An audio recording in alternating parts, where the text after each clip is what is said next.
The courtroom was packed, but you could hear a pin drop when the bailiff called his name. A tall, tired-looking single dad in an old, faded suit stepped forward, clutching a stack of worn-out documents and a cheap briefcase that looked like it had survived a war, maybe because it actually had.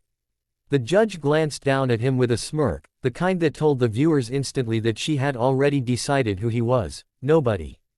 And that is exactly why, in the first 10 seconds of this video, you need to stay till the end, because the moment she finds out who this nobody really is, her jaw will drop so hard it might crack the bench. If you're new here, make sure you like this story and subscribe, because what happens next is something you won't believe. Daniel Cole didn't come to court to fight. He just wanted to protect his 8-year-old daughter, Lily, the only person in the world who made him wake up every morning despite the weight he carried. He had served 12 years as a military intelligence officer, then spent 3 years trying to rebuild his life after losing his wife to illness, drowning in bills, and doing everything in his power to keep Lily fed, clothed, and smiling. Today was supposed to be the custody hearing where he could finally prove he was capable of raising her alone. But standing in front of Judge Meredith Blake already felt like stepping onto a battlefield without armor. She didn't even look at him when she said, "Mr. Cole, I assume you are representing yourself, again." She dragged out the "again," as if it were a stain on her record. Daniel nodded politely. He didn't have money for a real attorney, not after selling his truck, pawning the last watch his wife had gifted him, and taking on 3 part-time jobs just to stay afloat. This case wasn't about pride. It was about survival, for him and for Lily. Across the room, his former in-laws sat stiffly, clearly ready to take Lily away from him. They loved the child, yes, but they believed Daniel was broken, a shell of a man who could not possibly raise a child after war trauma and financial collapse. And they hired one of the top attorneys in the state to prove it. The judge let out a short, mocking laugh when Daniel stumbled over a legal term while presenting a motion. "Mr. Cole, this isn't a playground.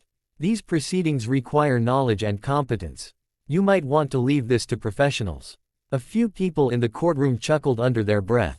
Lily, sitting quietly on a bench behind him, squeezed the little stuffed cat she never left home without. Her wide brown eyes flicked between the judge and her father, fear rising in her tiny chest. Daniel's heart cracked, but he kept his voice steady. "Your Honor, I'm doing the best I can." "Yes," the judge said sharply, "and sometimes the best of some people simply isn't enough." The words hit him like a bullet. But Daniel had faced worse. Much worse. He inhaled and reminded himself of the promise he made to his daughter: "I will not give up on us.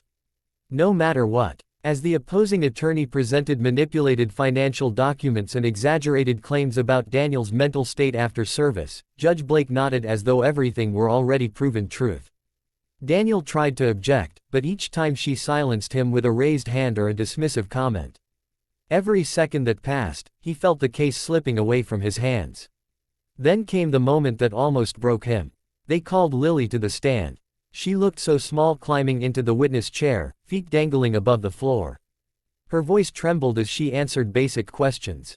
But when the opposing attorney leaned in and said, "Lily, wouldn't you be happier living in a stable home instead of with your father who is always struggling?" Daniel stood up so quickly that his chair slammed backward. "That's enough," he snapped, unable to contain the anger twisting in his chest. Judge Blake pounded her gavel. "Sit down, Mr. Cole, or I'll hold you in contempt."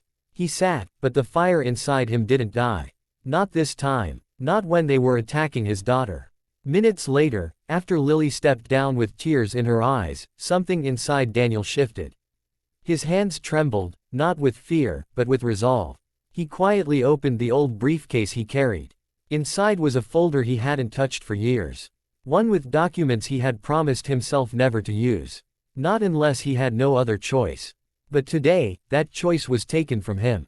So when the judge asked if he had any final statements, Daniel stood tall and walked to the center of the courtroom, holding only that folder. "Your Honor," he said, voice steady now, "I think it's time I explained something I hoped I would never have to bring up." Judge Blake raised an eyebrow. "And what would that be, Mr. Cole?" Daniel slowly placed his credentials on the podium, one sheet at a time. Silence spread like wildfire. The courtroom leaned forward. Even the opposing attorney's confident smirk faded. Daniel looked directly at the judge. I am not just a veteran, Your Honor.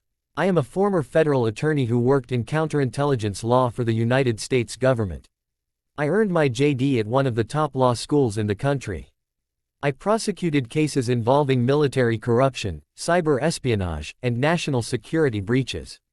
He paused. I left that life behind to care for my sick wife when she needed me most. The judge blinked rapidly, color draining from her face. Daniel continued, I didn't want anyone to see me differently. I didn't want pity, or recognition, or privilege.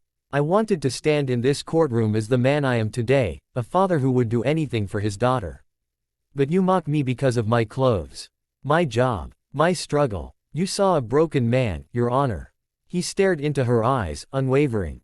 But I was never broken. Just busy saving the people I love.